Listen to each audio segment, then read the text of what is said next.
So look at, we got snow finally. We did not get near as much snow as I think much of the province. We're just in this weird pocket that I think the snow was going on either side of us, but there's enough snow out here to make it beautiful. Especially there's still no sun, so I feel like some snow just brightens it up out here, and it's made for a very pleasant walk, and it's super fluffy, so it's easy to walk in, and the air is nice and crisp and cool this morning. But I remembered, because it is colder again today, that I'm wearing my heated jacket. I'm supposed to report back. I've had it for over a month, and I love my jacket. I love it. It's super fun to get something sent to you in the mail and to try out. And I have to say, it's a well-made jacket. Anything I would want in a jacket is here. I like that I can adjust my cuffs. I like that all the pockets have zippers on them. I can adjust the bottom. There's two ties to tighten it up if I want. And I like it that the jacket's a little bit longer than my other jackets that I have. So it does cover my waist and a bit of my butt a bit. So it fits really nice, and I also like that it's just not super poofy. Sometimes winter jackets you feel like you're really wearing something pretty big, but this kind of feels pretty thin, but yet it's warm. I came out here and didn't have the heat on, kind of forgot about it, that I have it, and then I'm like, remembered, I turned it on, and then you just get this extra little I don't know, happy feelings, because if I bend like this, I can really feel the heat in my back, and then there's heat in my pocket, and then I also have the arms, so there's heat right here turned on right now. I feel the arms less, but I feel the most of the heat in my back, which is actually really nice. Okay, and the funny thing is, they sent it to me and they just wanted me to wear it in my videos, so I was going to make it a farm jacket, but I actually, I really just like the jacket that I like. It collects dirt, but the material is super easy to wash off. So I've worn it in my videos. It's gotten a bit dirty, and I just go in the house and I wash it off. And then I've actually been wearing the jacket out and about, not so much on the farm, but more when I'm going to town. Yeah, just shopping. Wherever I'm going this winter, I've worn this jacket. Like Pop and I, we went to Toronto for a day a couple weeks ago when it was really cold. And what I loved about it is that like we were in and out of like the path, that underground system where you can walk around, and in and out of like the Eaton Center stores. So when I was on the street, it was so cold. I just turned my heat on. And then when we were in the buildings, I could just turn it off. And it was just really cool to adjust my temperature with not necessarily having to take off a layer or a jacket. So my conclusion is, I don't know if 2 thumbs up. I love the jacket. I will wear it a ton. It just is a super nice jacket, and the heat is just an added bonus.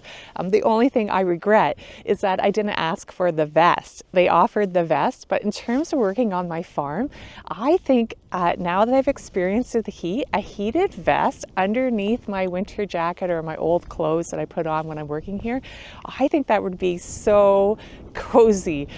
So maybe someday I'll get a vest to wear around the farm. But yeah, just thank you to, it's Ororo. I don't know how to say it. ORORO is the company that sent me this jacket. If you ever get a chance to check them out, they have some really nice clothes.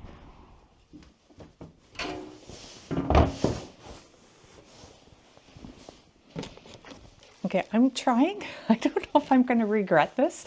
But what's cool about this soil blocker and how I do my sunflowers and some of my bigger seed is that I leave the soil in this bottom thing here, and then I put my seed in, and then I push it out. And so you really get this like good contact with the seed to the soil.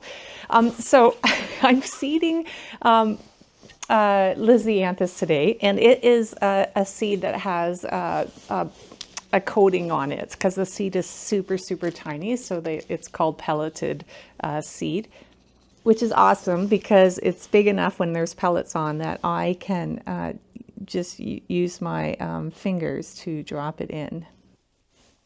So I've been asked what I use in my soil blocks, what I make them with, and I You can keep this very simple. Like sometimes I just use straight up potting mix if that's all I have on hand. And sometimes it's just the mix from my local feed store.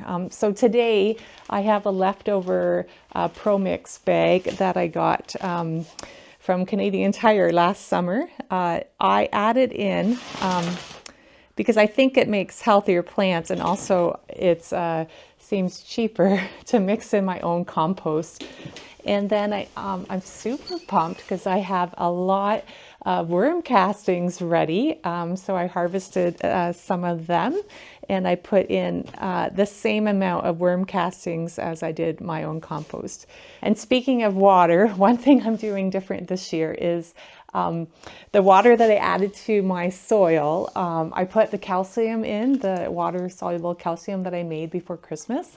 It's just some kelp, and I wanted to add in the LAB, but I messed up my first batch, so I have to start over, and I didn't have any more rice. So I just got that. We're going to get going on that again.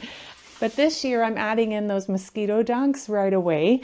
I just don't want any fungus gnat problems. So I don't know if it's because my worm bins are in the basement now or what, but I feel like the last 2 years have been fungus gnats. So I'm just gonna stay on top of it and not let any get going. So that's the plan. They can do a lot of damage to Lisianthus. Okay, I'm only going to seed half of this tray, and I'm also doing 2 varieties in this tray, so it's actually only a quarter is seeded with the one kind. Put that there, and then I'm going to do the other half of this side with a different kind.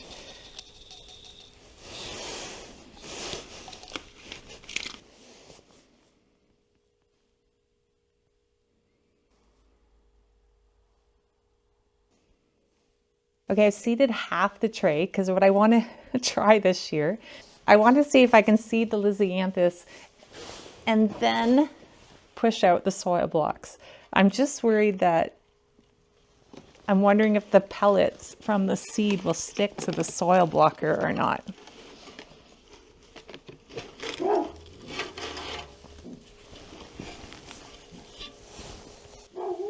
Yeah, I think it works.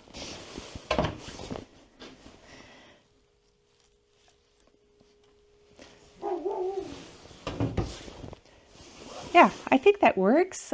The pellets sometimes don't, a lot of people spritz their trays with a spray bottle to get the pellets to dissolve, but I find that really time consuming. So I don't do it. I just make sure my soil is really wet, and I try to keep my saran wrap cover on as long as possible so the pellets break and the lizzies can pop through. But I'm curious. So I'm doing half the tray. So I'm going to do the other half my regular way. And I'm just going to see if it makes any difference on germination and how quick they'll pop. And if, I don't know. Okay, look. I just seeded my first tray of Lisianthus for this year. Just the beginning of many more, hopefully. I probably shouldn't have used my most expensive Lisianthus seed for my experiment tray. Someone asked what my favorite varieties are of Lisianthus, and I don't even know where to begin. I try lots. I like a lot of them. And then I usually like new ones the next year. And it really is, again, what I think the designers are going to buy is probably ones that I like because I can sell them. But Rosita has been in my top favorite varieties for the last few years. And it's popular at market and with the designers. And it seems for me to grow well in the field. But I did notice this year it's my most expensive seed I had to buy. So one of these was 1,000 seeds, was $121. But my goal this week is to seed all my orange trays here. So I think I have one more. There must be a couple more somewhere else, but we're going to try and finish that this week. Someone else asked if I clean any of my trays before I use them again the following year. And no, I've never cleaned my trays. I just kind of wipe them down with my hand, dust them off, and use them again.